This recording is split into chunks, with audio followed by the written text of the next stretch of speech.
We're going beyond the podium with State Senator Steve McClure.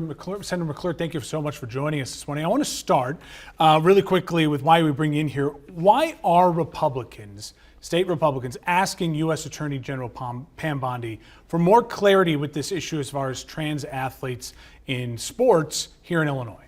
Because as the Republican caucus, we reached out to the IHSA and we said that with the executive order that President Trump signed, how are you going to respond to that? Are you going to ensure that it's boys only competing in boys sports and girls are only competing in girls sports?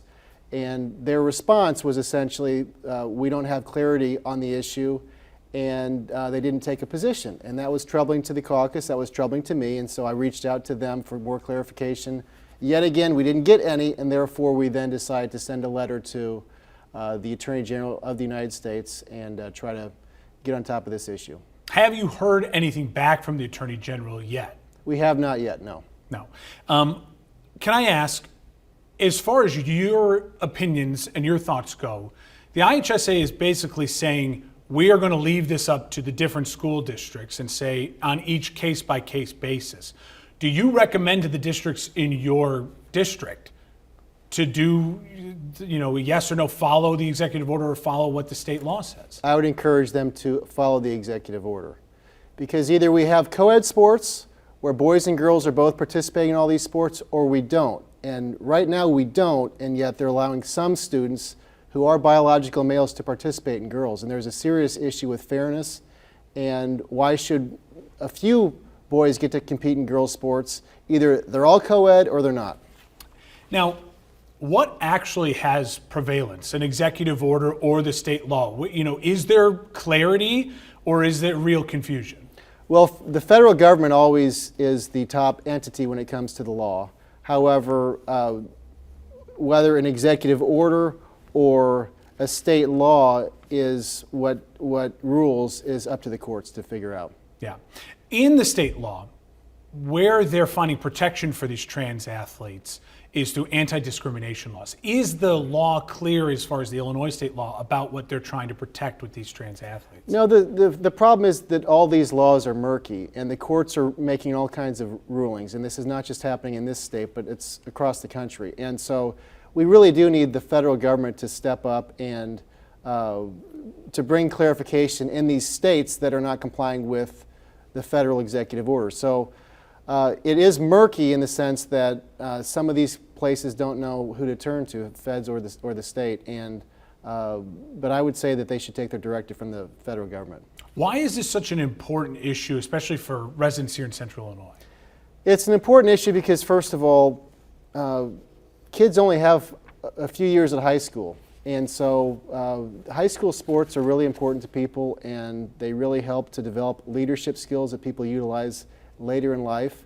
And so if you've got some high school athletes that are at an unfair disadvantage, it's not right, and they've got to live with that for the rest of their lives. And so we've seen that people, at least in my district, are very, very upset when you've got boys that place high in state over girls, things like that. And it's an 80-20 issue. I mean, 80% of the public does not want boys to compete in girls' sports. And so you can't revisit these things. You can't ever undo them. Once they've been done, they're done. And my goal here is to protect girls and protect their sports in high school, because they won't have the chance to play these sports again once they graduate. Now, the IHSA has said we're not a federally funded organization and we are kind of independent. So the threats from the White House saying, hey, if you're not following these executive orders, we've seen it in Maine, we are going to cause some disruptions to your federal funding. What are the actual ramifications if the White House determines, hey, they're not following the EO in Illinois? What could happen here to schools in Illinois? Well, the IHSA also pointed out that they don't receive state funding. So if they're saying they want to comply with what Governor Pritzker wants, which is very different from what mainstream 80% of the public wants, then why are they complying with him if they're not getting state funding and not complying with the federal directive? So I would just say that IHSA needs to do the right thing. And if they're an independent, not not-for-profit group, which they said in the letter that they are, then be that way and make the right decision. And the right decision here, according to 80% of the public, is to ensure that biological males participate only in biological male sports, and the same is true with girls. Do you see a resolution on the horizon for this issue here in Illinois? Well, we're hopeful that the Attorney General will get back to us and sort of lead the charge here to figure this out, because IHSA is not going to do it on their own, apparently. No. Senator McClure, we appreciate the time this morning. Thank you so much for going beyond the podium with us. Thanks for having me. Thank you for watching. Make sure you subscribe to our YouTube channel and be sure to watch more videos from Fox Illinois.